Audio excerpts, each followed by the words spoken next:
They say women don't remember what you said. They remember how you made them feel. What if I told you that just 3 words, when said right, will live rent-free in her mind? Forever. If you're watching this right now, you're probably tired of trying too hard, of doing everything they said. Be nice, be available, be the guy who texts back fast, and still feeling like a ghost. Ignored, forgotten, left on red. I know what that feels like. I've lived it. You keep wondering, what am I doing wrong? You've done everything by the book, but something always feels off. There's a reason for that. You've been taught how to talk, but not how to resonate. You've been taught how to chase, not how to be chased. The game isn't rigged. You've just been playing the wrong one. And this video, it's going to flip everything. If this hits home already, comment, I attract, not chase, and make a promise to yourself to listen with your whole heart till the end. Now, before we dive into the 3 words, understand this. This isn't a trick. It's not some cheap tactic to manipulate someone into liking you. It's about embodying a truth, a principle, a presence. It's about becoming unforgettable, not through force, but through meaning, through energy that stays long after the moment is over. This is about reclaiming your power, not just in dating, but in how you show up in life. Number 1, you and I. There's a reason why you and I doesn't just sound different, it feels different. These words don't belong to the world of tricks or tactics. They belong to something far older, the power of suggestion, the way language can slip past logic and stir something deeper. And yet most men don't see it. They think influence is loud, complex, and requires approval. But there is no approval in confidence. There is no begging in presence. You and I works not because it's clever, but because it builds a frame, a window into a shared future, a picture she wasn't expecting but suddenly can't stop looking at. And if you use these words with intent, with tone, and with timing, you create something most men never will: mental real estate.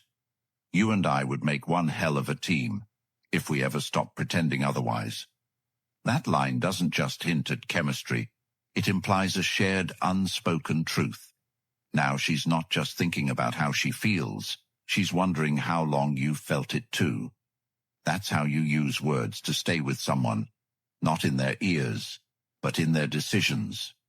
You and I should never be unsupervised, light-hearted, suggestive, but in her mind it paints laughter, tension, moments. She's now in a scene you created. That's the whole point. You're not using you and I to impress her. You're using it to imply a future so effortlessly that she begins to imagine it. That's how emotion embeds. Through stories, through images, through implications that live beyond logic. A woman might not remember your resume or your routine, but she will remember the emotional movie you played in her mind. And you and I is your remote control. It's a phrase that doesn't chase, it leads. It doesn't seek validation, it assumes it. And the man who can say it not as a line, but as a truth, he leaves a mark. It's in the tone, it's in the way you pause before saying it. You could spend 1,000 hours learning what to text, and still get left on red. Or you could learn to speak like a man who sees himself as a prize. And then, every sentence you drop becomes a doorway, not into neediness, but into curiosity. You and I, we'd probably argue all the time, but God, we'd enjoy every minute of it. That isn't just humor. That's a line that creates tension, chemistry, opposites colliding. She hears it and thinks, what would that actually be like? She's picturing conversations, friction, laughter. She's imagining. And that's how attraction grows, in imagination. You and I should never be allowed in the same city without causing trouble. It's humorous, yes, but it implies a shared journey, a rebel energy, something that makes her wonder what it would feel like to actually be around you longer than a moment. And wonder is the first door to obsession. But these words only work when they're built on something real. You can't say you and I if you've been trying to force interest or chasing validation. The phrase becomes powerful only when she already senses something unique about you. That's the part most men miss. They try to copy the delivery without becoming the man who means it. The truth is, you say you and I, not to start something, but to anchor what already exists. This is why internal discipline matters. If your words are empty, they will evaporate. But if your life has structure, if your habits show purpose, if your silence carries weight, then your words will feel earned. And when a woman feels like she has to earn your presence, she will value every word that follows. That's what you and I becomes. A reward. Not for her attention, but for the connection you allowed. The reason it lands so deeply is that it's indirect. It's not asking. It's not pushing. It's offering a preview of a possible future, a vision she can step into. That's where most men fail. They ask women to feel something they haven't created space for. But you and I is space itself. It opens the mind. And if spoken at the right moment, it creates a new emotional file in her brain, titled You. You must understand something universal. Women don't obsess over what they understand. They obsess over what they can feel, but not explain. You and I slides past logic. It's not about convincing. It's about letting her feel the heat of a scene you never fully describe. That's what makes it so addictive. If you've ever had a woman say, "I can't explain it, there's just something about him," congratulations, that's the effect.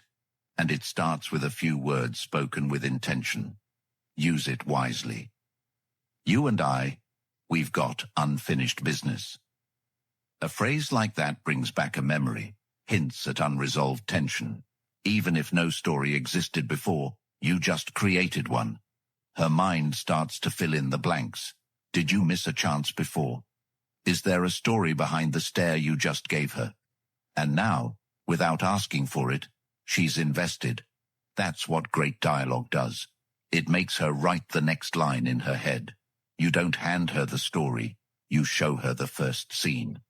And when she sees it clearly enough, she wants more. That's the art of influence. Every man trying to be memorable should know this. Your goal isn't to be impressive. Your goal is to be felt, to leave behind a residue that lingers. And you and I is residue if you say it right, not quickly. Not when you're unsure, but when the energy is undeniable and your confidence is calm, when your tone is low, when your eyes don't flinch, when your words have rhythm, not desperation. That's when she listens. That's when she remembers. Number 2. Mystery is everything. She isn't drawn to what she understands. She's drawn to what she can't quite define. And most men kill mystery before the first date even begins. They explain, overshare, and unpack every detail like it's a resume. But here's the truth. The less she knows about you, the more she thinks about you. Because the mind hates blanks. It fills them in. And if you've mastered your presence, the picture she paints in her head is 10 times more captivating than the truth. That's why mystery matters. It isn't a trick. It's the most ancient form of gravity. It's the space between answers. It's the pause before a kiss. The 3 words that trigger this effect aren't about identity. They're about initiation. They signal something rare, something different. And those 3 words are, figure me out. Not spoken directly, but in energy, in behavior, in controlled gaps of silence. Mystery is not the absence of information. It's the presence of tension. When you leave a detail out, when you hold back from revealing everything, when you drop a sentence like, "I'll tell you later, it's more fun when you figure me out," you're not being difficult, you're being unforgettable. Because people remember what they couldn't solve. They remember questions more than answers. She's not attracted to your facts. She's pulled into your unknowns.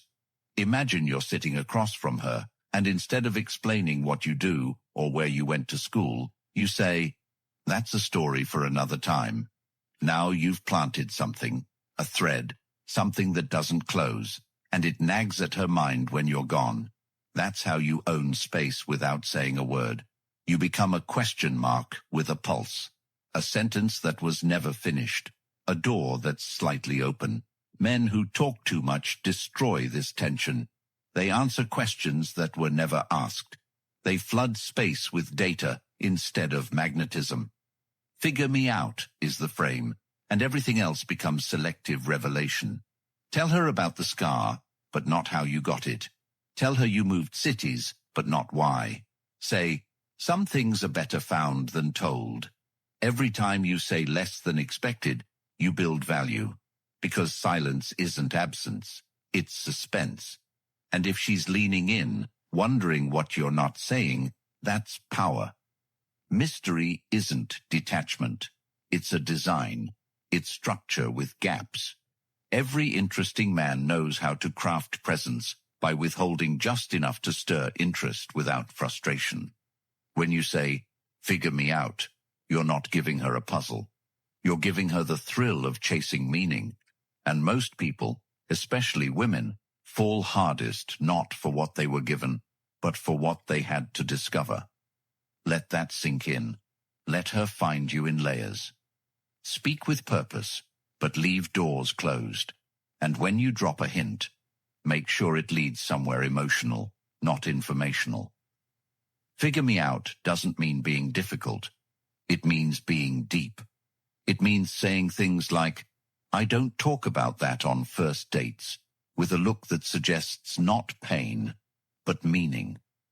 Or when she asks why you stopped replying for a few hours, don't explain. Just say, "I was writing something that mattered." Then leave it at that. If she asks what you're thinking, tell her, "You'll know when you need to." Not dismissively, not coldly, but like a man who carries his thoughts like sacred currency. Mystery doesn't mean disappearing. It means being the man she's constantly trying to decipher. The one she thinks about hours after you leave. The man whose stories have just enough missing to keep her awake at night. You don't just answer with data, you answer with feeling. If she asks what kind of person you are, don't list adjectives. Say, "Depends who's asking." Say, "Some days I'm chaos, some days I'm clarity." Say, "I've never been one thing long enough to describe it."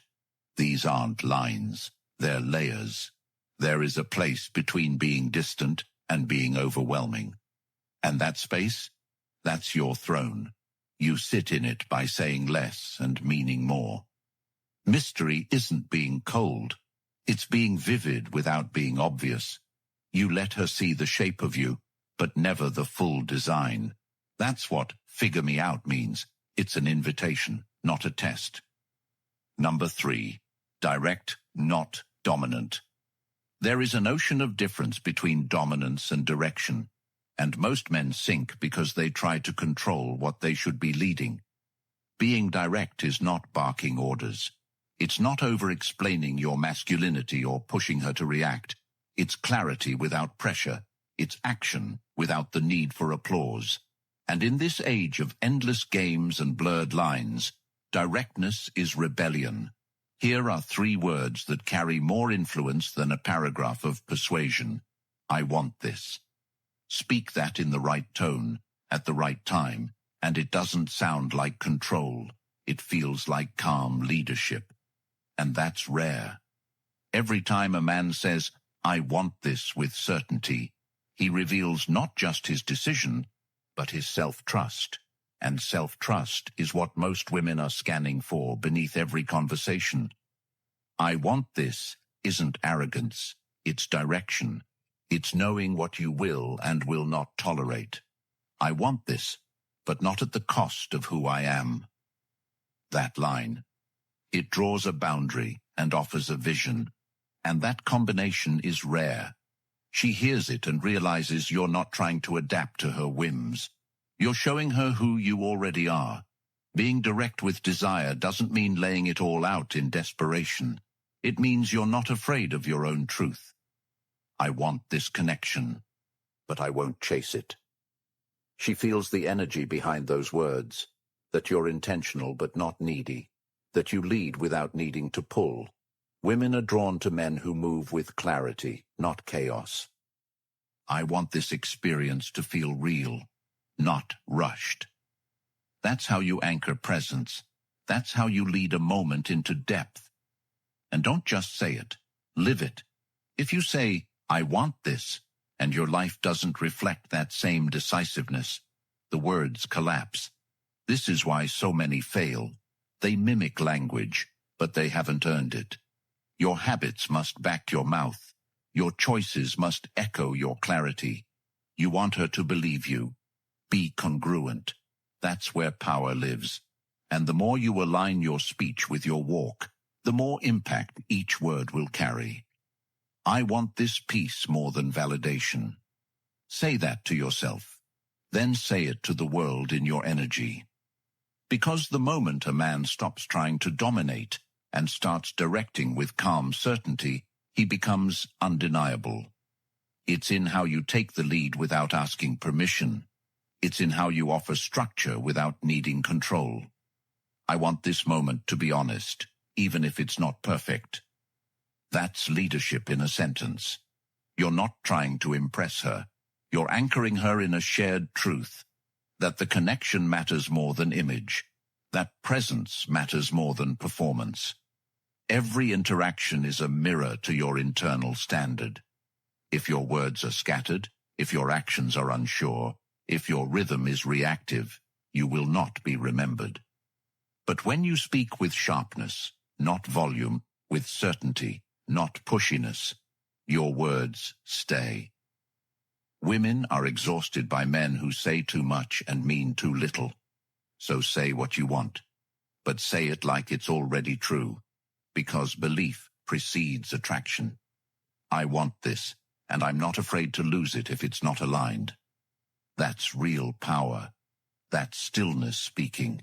Direct men move like they know what they'll walk away from. They're not attached to outcome. They're loyal to truth.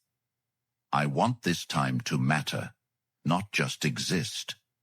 That's how you take a fleeting moment and give it density. That's how she starts to see your words not just as conversation, but as architecture, something to build on. And when she feels that your clarity isn't aimed at getting something from her, but bringing her into something real, you become unforgettable. So stop trying to be aggressive, be articulate, be exact, lead with your choices, walk like a decision, speak like a man who's tasted silence and still chooses clarity. I want this is not just a phrase, it's a declaration of who you are, and if you own it fully, the world, and the women in it, will respond. Number 4. Timing is sacred. Say the right words at the wrong time, and you might as well have said nothing.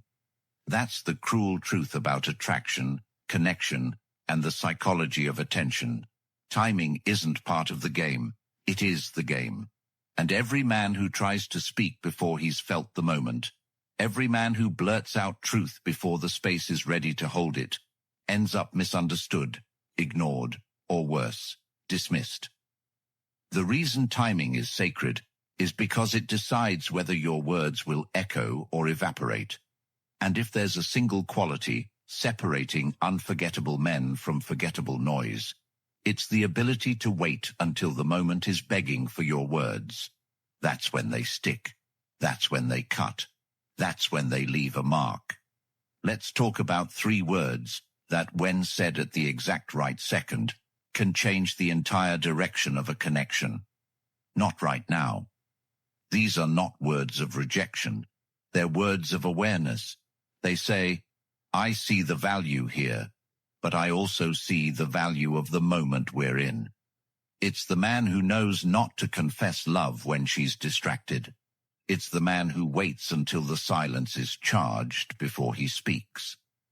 When you say, not right now, with strength, you show restraint that most men don't have, and it doesn't push her away. It draws her in.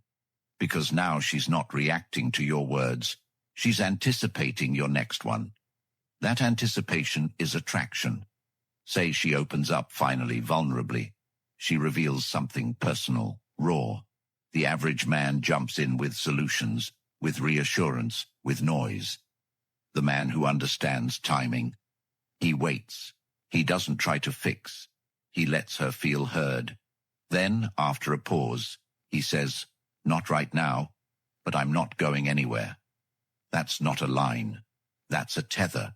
That's you anchoring her experience without rushing it. And it's that timing of response, not reaction, that makes her realize you're different. She may not say it out loud, but she will remember it.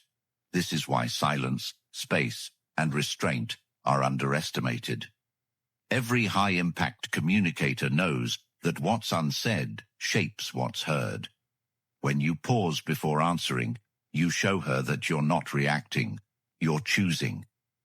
Not right now becomes a way to hold the moment rather than crush it. You're not pushing away, you're inviting her to feel the gravity of the moment. And because so few men do that, your words begin to carry the kind of weight that stays long after the conversation ends.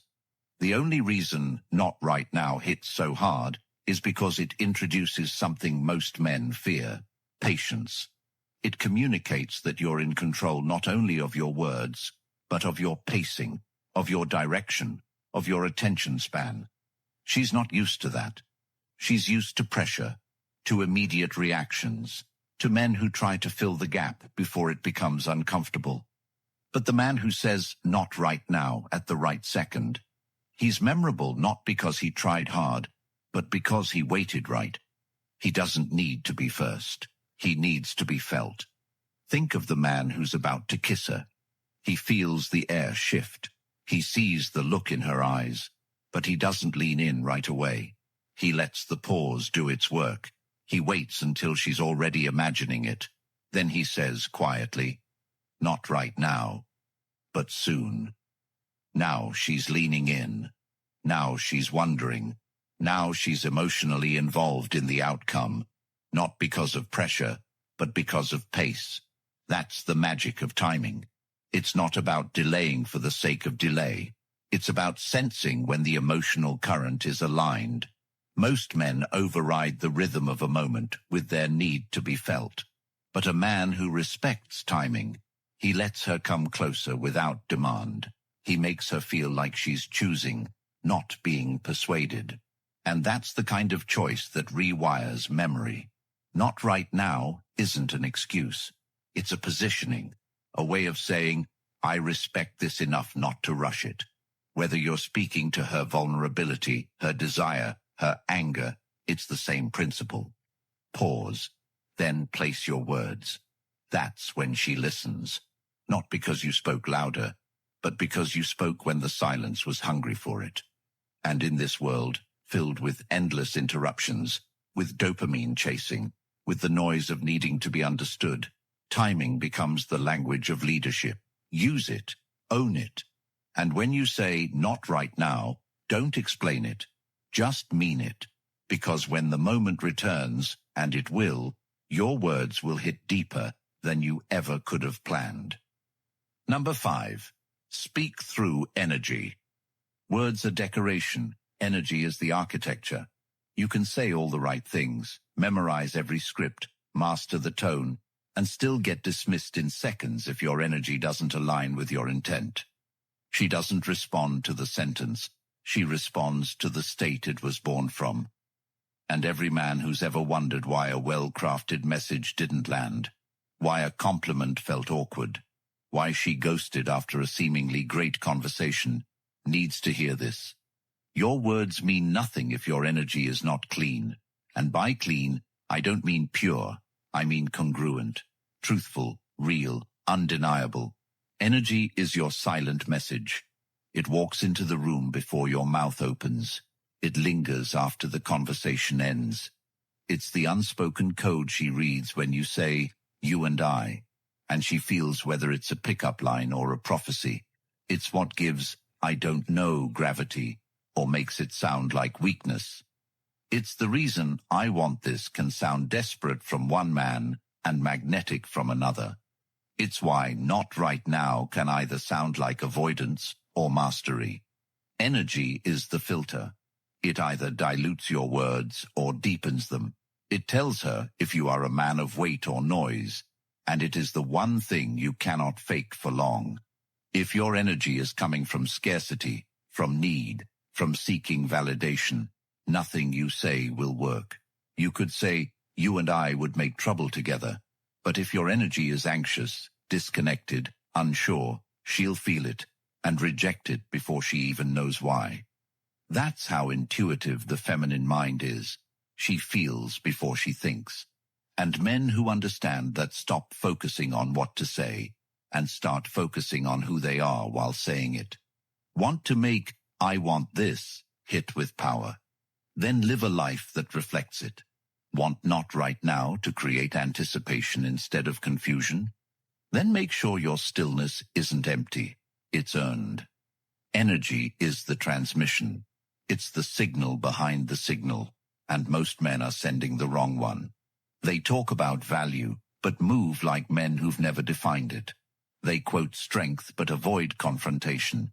They want her to trust them, but they don't trust their own voice, and it's felt. So what's the fix?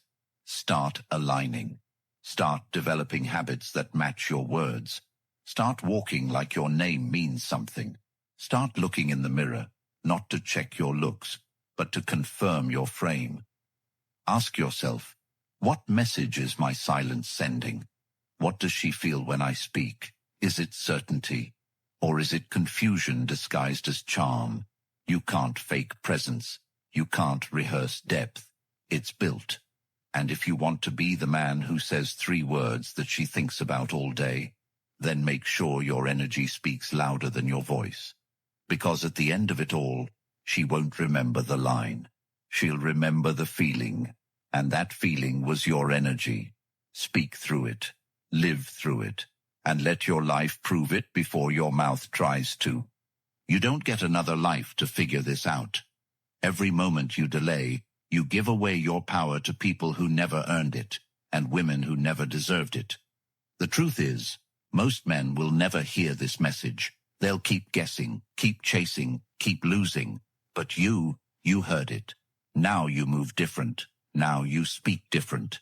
And if you felt this in your chest, if something woke up inside you, then comment "energy" first. Like this video. Subscribe. Because every time you do, another man who's lost in noise finds the signal, and maybe, just maybe, saves himself from years of regret. And for the man who's ready, not just hungry, but ready, the ebook is in the comments.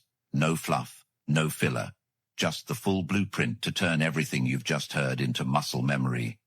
Get it now. Because truth should never wait, and neither should you.